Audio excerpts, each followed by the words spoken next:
Hey guys, with all the action figures that we collect, they're starting to become more and more expensive, and that's because you're getting quite a bit more accessories with them. In some cases you're getting 3 or 4 extra heads. That leads to a different problem though. With most of these figures you end up with bags and bags of unused heads. If you go on eBay you find tons of lots where people just kind of periodically, they choose their favorite head, everything else goes into a closet until it builds up, and then once it hits a certain level, it gets tossed onto eBay. Buy heads. And you make a little extra cash. That's a great idea, but there's a lot of heads that you actually like and you might want to keep. I wanted to do a display for my action figures that would also incorporate some of the accessories and put them to use. There are some accessories that I really, really like, but characters only have 2 hands for the most part and can only house 1 head. So today we're going to do a project. I'm going to see if I can put the heads to use, and hopefully this inspires you guys to do something on your own, because you don't just need to use heads. You can also create little armories and stuff like that, but use it to actually display your action figures and save space on the shelf so you can buy more and put it in there and take full advantage, because the #1 killer for any collection, besides finance, is space. Alright guys, let's get into it. Okay, you guys can see that I drew 2 different tiers based off of a mad scientist laboratory from the 1930s. We have a mysterious bookshelf on the top, and on the bottom I'm going to do freezers or head preservers, whatever you want to call it, boxes.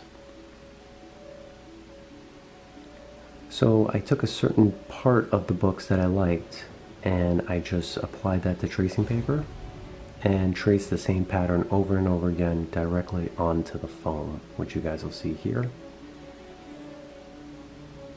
And if you've never seen my videos before, here's how you work the tiers, just to give you an idea. I hate that action figure, I'm happy I sold it. I'm going to give you a closer look. First at the freezer boxes. You can see 2 buttons on the right hand, on the left hand side of the head holders. I just made that 1 button in the end, just making my life easy. I'm working with a shelf that's 30 inches across, so I always end up having to glue 2 pieces of foam together. You shouldn't be able to tell by the end. We're going to use epoxy sculpt to cover up that line right there that you see. And a last minute decision I made, which I'm showing off with my fingers, are these empty holes which we are going to cut out and make shelving for accessories. Because why not?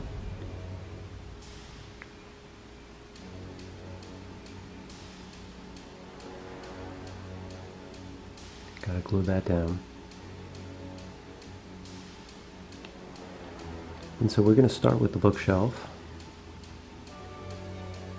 First thing you want to do when you're cutting into foam, make sure you're cutting straight down. Otherwise, if you cut at an angle, you're going to have to sand it down afterwards.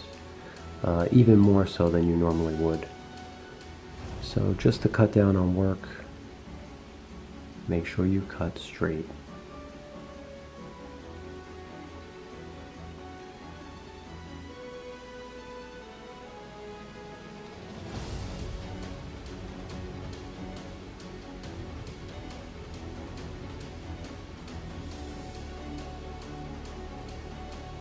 And these pieces should pop right out.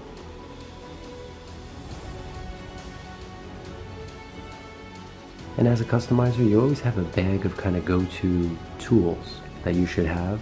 I highly recommend using nail files. They're lightweight, they're easier to use, they get into tough spots that regular sanding paper can't get into. I can really control the damage you're doing with this or how much you're shaving off, so whenever possible, I use these.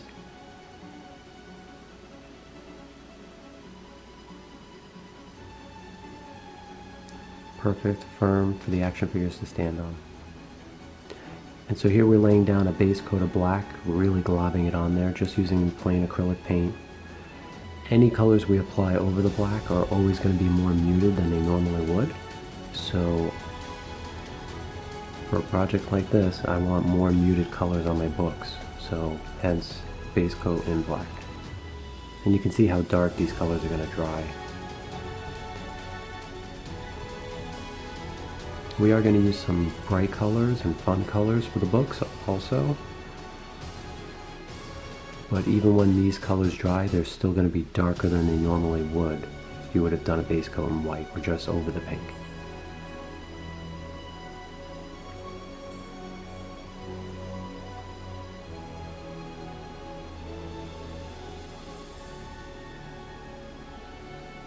I really like that blue. It's a very pretty blue. We're using colors that I personally like, but feel free to use whatever colors you wish. And then we're just going to lay down a couple of coats of brown base coat. It is a bookshelf. And you can see I ended up also, at the end of the day, using some golds and some coppers in there as well, which I really like. I really think it helps make the bookcase pop.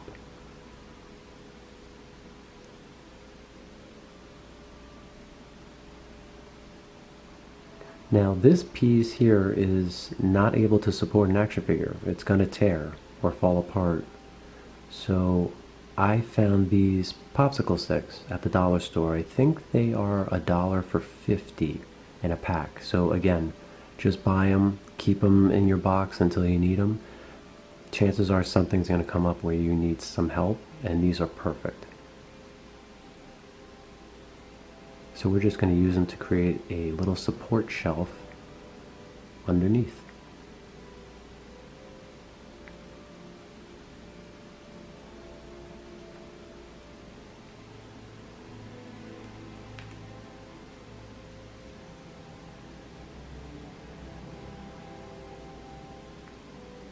Perfect.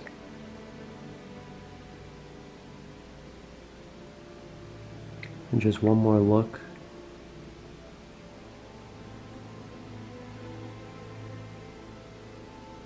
You can see I added a lighter coat of brown also to the bookshelf. There's our support beams in black. Perfect, no movement. And that about does it for the bookcase, I think.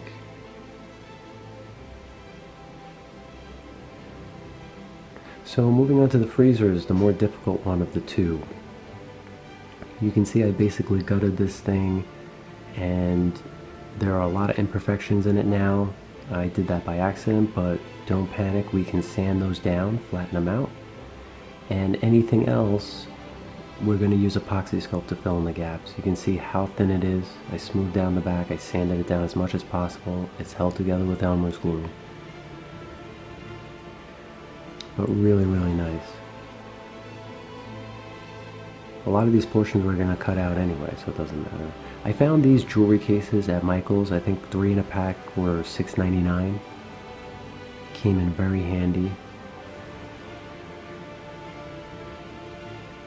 As soon as I saw these, the idea for this project popped into my head.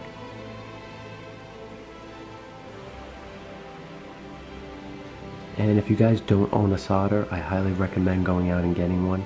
This one cost me $30, so they're really cheap, and I only have praises to sing about this thing. It does this project. I think it took me 20 minutes. Trying to do this with a razor blade, I would have been there for a week. You should own one if you are into customizing any sort of dioramas or anything at all. And we're going to sand that down, give it a smoky look on the outside. But now I'm ready to cut these holes out. Make sure you're being careful. It's so thin it could tear in your hands. So I'm laying it flat.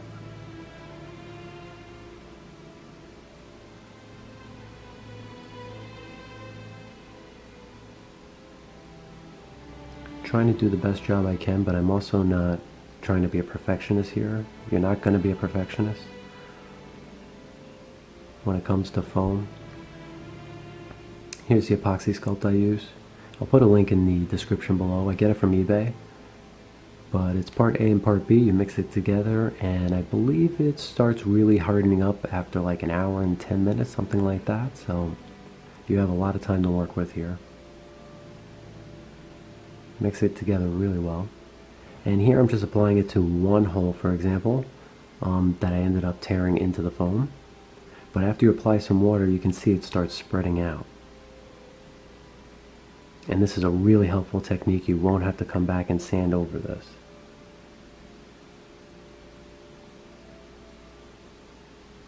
And after you apply some paint over top, you really won't be able to see that you even had an issue on the foam. So this is very helpful when doing projects like this.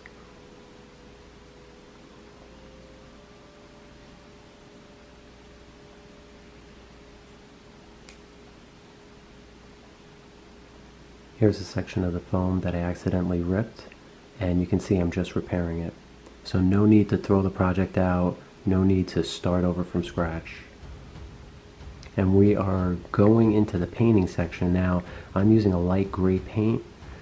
Like I said, I'm inspired by Frankenstein and other movies from the 1930s.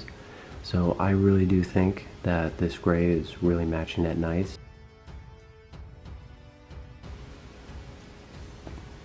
The epoxy sculpt is still being worked over. It's still wet right now. So I'm able to use that paint to help mold it and flatten it.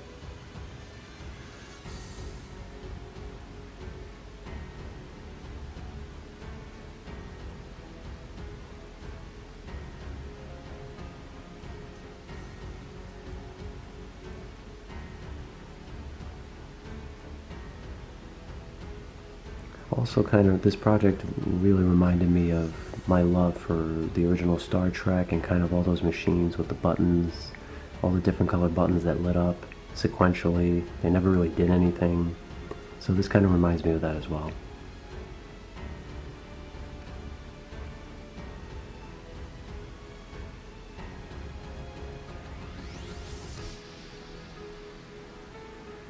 And you can see me really laying it on thick and laying down that on top of that epoxy sculpt.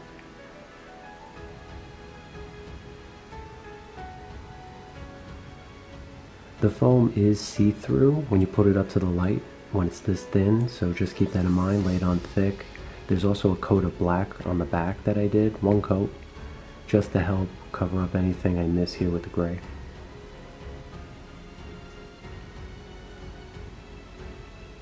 And I found these document folders at a local store. It was 99-cent store, but these were actually only 25 cents each.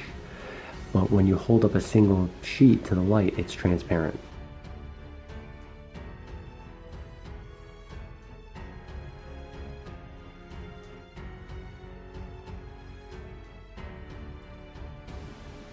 And my trusty hole puncher, which I bet you guys have not seen in a long time.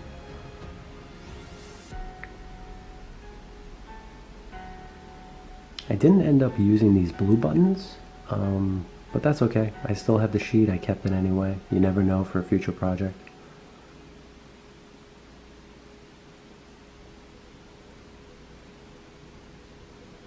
You guys can see all the different shapes that I cut out here. These are the hole punch ones.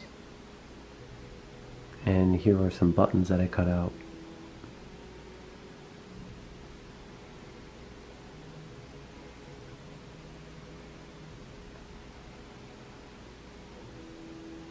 And we're just using Elmer's glue here to kind of get them into the right spot, centered as much as possible. Later I'll come back in and behind it, I'm going to add glue from a glue gun.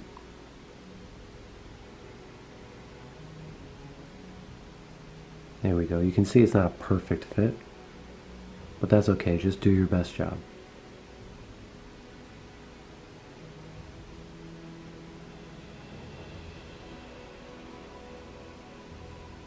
Just center that as much as possible and leave it overnight to dry.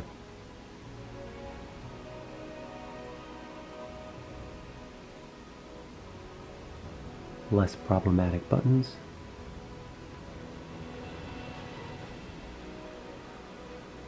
And here you guys can see it really reminds me of Star Trek.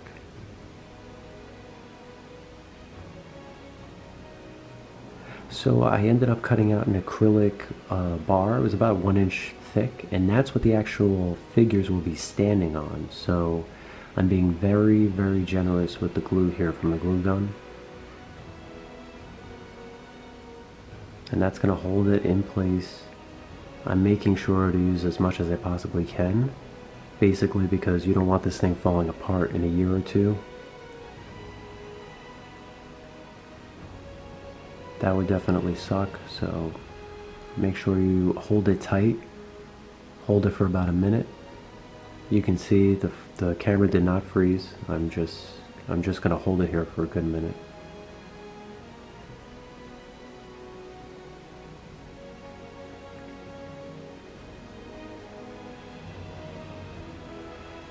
So now you can see that acrylic bar at the top. So I created these little support stands. And we're going to add a couple in here.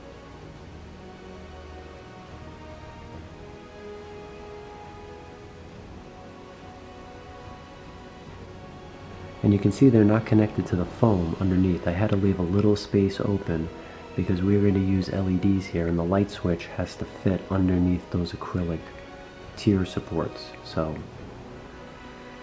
make sure you're thinking about where you're putting your LEDs. Here's the light switch. I traced the light switch size, and now I'm just transferring that to the actual foam so I can cut out a slot.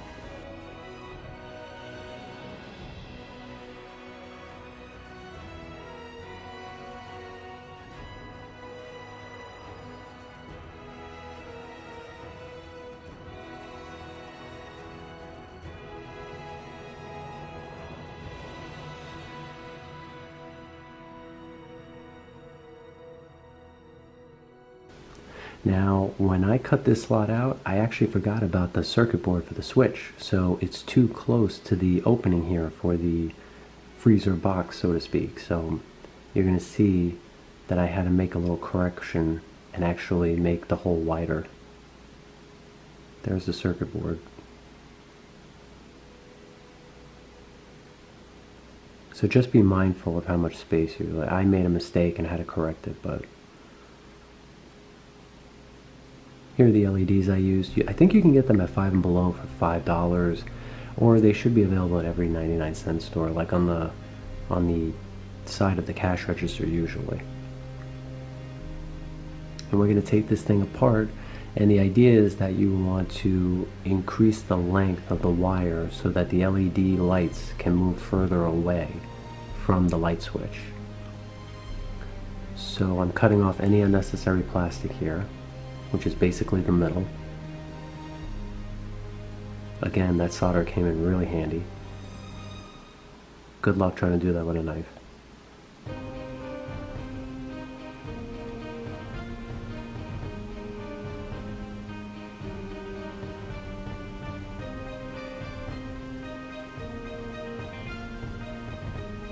And I used to be intimidated by electrical work of any kind, but projects like this really got me to open up. You can see I'm unsoldering the wire just so I can add another wire to it to make it longer.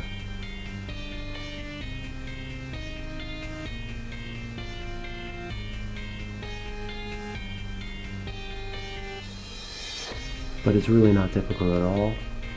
If you're intimidated at all by LEDs, working with them, I highly suggest you put in 10-15 minutes of some research, search YouTube. It's very, very easy, and once you have it figured out, it's very, very simple. This took me maybe 6 minutes to do. Twist tie them together.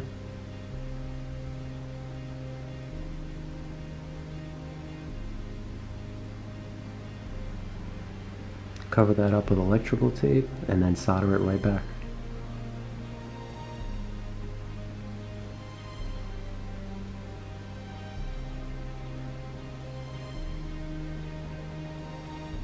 Go. Make sure before moving forward you test it, make sure your connection is good. You don't want to finish the project and then find out that you screwed up.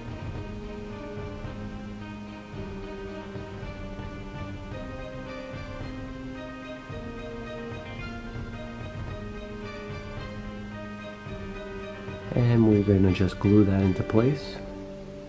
Now you guys can see why I left a slot underneath the tier.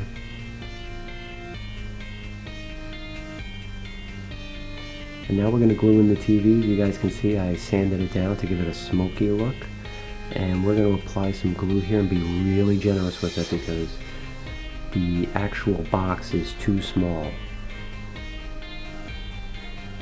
So that's okay. We're going to use the glue and actually use the glue to help us fill in that gap, as you will see here. Alright, let's move on to the final stage. I just wanted to show off what a mess these shelves become as you're customizing. I even have some up here. What a disaster. Alright, so let's get this displayed properly so we can fix it. I'm going to stand on a chair. I did cut out some sections on the bottom. That's so I can slip the batteries and the LEDs underneath the bookcase. I did use a hot glue gun. Just put a little bit on the back there to hold this guy in. Notice I'm not putting this all the way to the back. We have quite a bit of room back there. I'm going to show you why we need that in a second. Okay, so I need two hands because the batteries are attached. So when I pick this up, I'm not going to be actually able to film that. So I just wanted to review this here real quick. Here's the final piece. Batteries are attached. You can see they're wired right there. And this I did not bother sanding. You can sand it to make it smoky like that, but I wanted as much light as possible to come up out of this, so I left it clear. And since it's going to be on a top shelf, it doesn't matter that this is ugly, and because you're not going to be able to see it. So why worry about something if you don't have to? The other thing, just to show you guys, I had to cut out these small pieces of acrylic. Then you use the hot glue gun.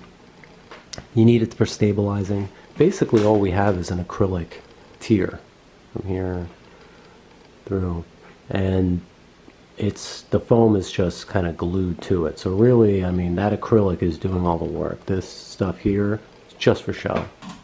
Okay, so the idea is that these batteries are going to slot right in. I'm going to move this forward. You guys can see how that's going to work. It's all perfectly slotted. This is flat, this is flat, the batteries are, sorry if the chair's making crinkly sounds, but everything's flat here. So it's ready to put up the figures. I just want to show you guys why we left that back there and why I glued the batteries in between the LEDs. I did that because if you saw what the LEDs look like, it's on two ends and the batteries fit perfectly. So I just cut them out, cut out the excess plastic, glued them in between so that I would get light here and I would get light here. So it's gonna look something like this.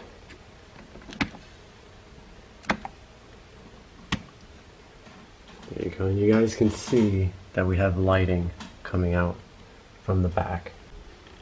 And here we are. You guys can see I lit up my pumpkins.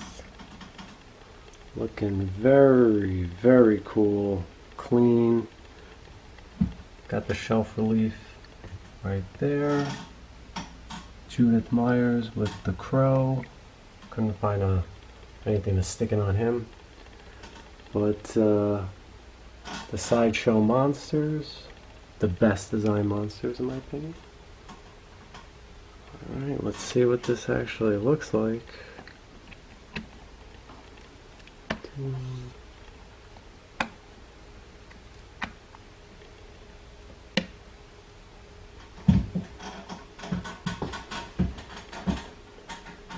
Oh yeah. Yeah, that looks dope.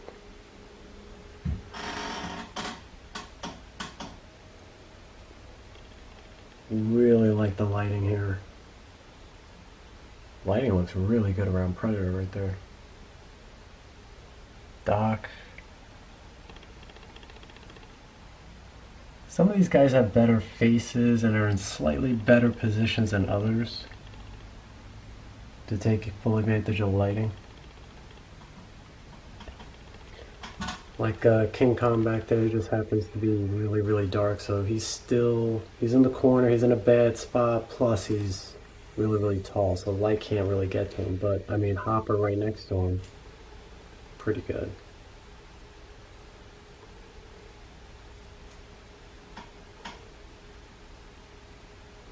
Really, really nice.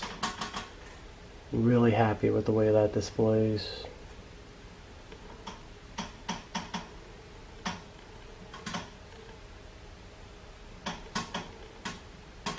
Really digging it. This head just kind of floats, which is actually really, really creepy. This one, the it.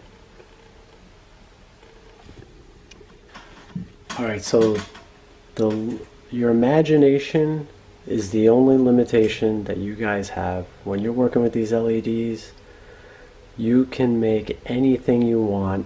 You can make the displays interactive. Don't waste your money. Stay creative. Tap into your creative juices. You guys can do it. I know you guys can do it.